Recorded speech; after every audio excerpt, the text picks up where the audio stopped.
નમસ્કાર, હું પ્રાંજલિ એશિયાના સૌથી જૂના અખબાર મુંબઈ સમાચારના ડિજિટલ પ્લેટફોર્મ પર તમારું સ્વાગત છે. જોઈએ અત્યારની હેડલાઇન્સ. ભારતે કોમનવેલ્થ ગેમ્સની મેજબાની માટે બીડને મંજૂરી આપી. ભારતીય ઓલિમ્પિક સંઘે અમદાવાદમાં ઓફિશિયલ કોમનવેલ્થ ગેમ્સ માટે મંજૂરી આપી.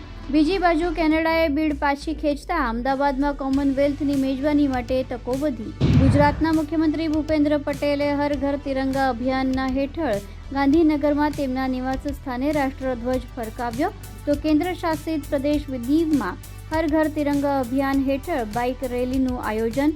દીવ નગરપાલિકાના પ્રમુખ હરેશભાઈ કાપડિયાએ લીલી ઝંડી આપી. રેલીમાં એડીએમ, ડેપ્યુટી કલેક્ટર સહિત નાગરિકો ઉત્સાહભર જોડાયા. ગુજરાતને વધુ એક પશુ ચિકિત્સા અને પશુપાલન કોલેજની ભેટ મળી. આગામી મહિનાથી પ્રવેશ શરૂ થશે.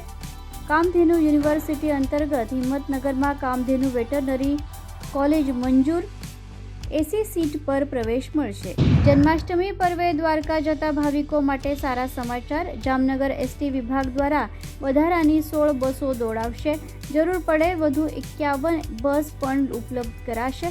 દ્વારકા, બેટ દ્વારકા, જૂનાગઢ, હર્ષદ સહિતના રૂટ પર વિશેષ સેવા શરૂ. ઓલિમ્પિક મેડલ વિજેતા કુસ્તીબાજ સુશીલ કુમારને સુપ્રીમ કોર્ટનો ઝટકો.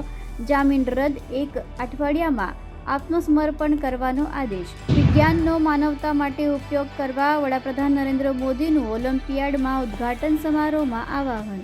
કેન્દ્ર સરકારને છઠ મહાપર્વને યુનેસ્કોની અમૂર્ત સાંસ્કૃતિક વારસાની યાદીમાં સામેલ કરવાની પ્રક્રિયા શરૂ કરી છે. પ્રાચીન અને ઊંડા મૂળ ધરાવતા આ ઉત્સવને વૈશ્વિક માન્યતા મળે તે દિશામાં આ એક મહત્વપૂર્ણ પગલું છે. 15 ઓગસ્ટના રોજ નવી દિલ્હીમાં યોજાનારા સ્વતંત્ર દિવસના કાર્યક્રમમાં 28 રાજ્યો અને કેન્દ્ર શાસિત પ્રદેશોના લગભગ 200 પંચાયત નેતાઓ ખાસ મહેમાન તરીકે ભાગ લેશે. તો આ હતી આજની હેડલાઇન્સ. વધુ સમાચાર અને અપડેટ્સ માટે જોતા રહો મુંબઈ સમાચારનું ડિજિટલ પ્લેટફોર્મ.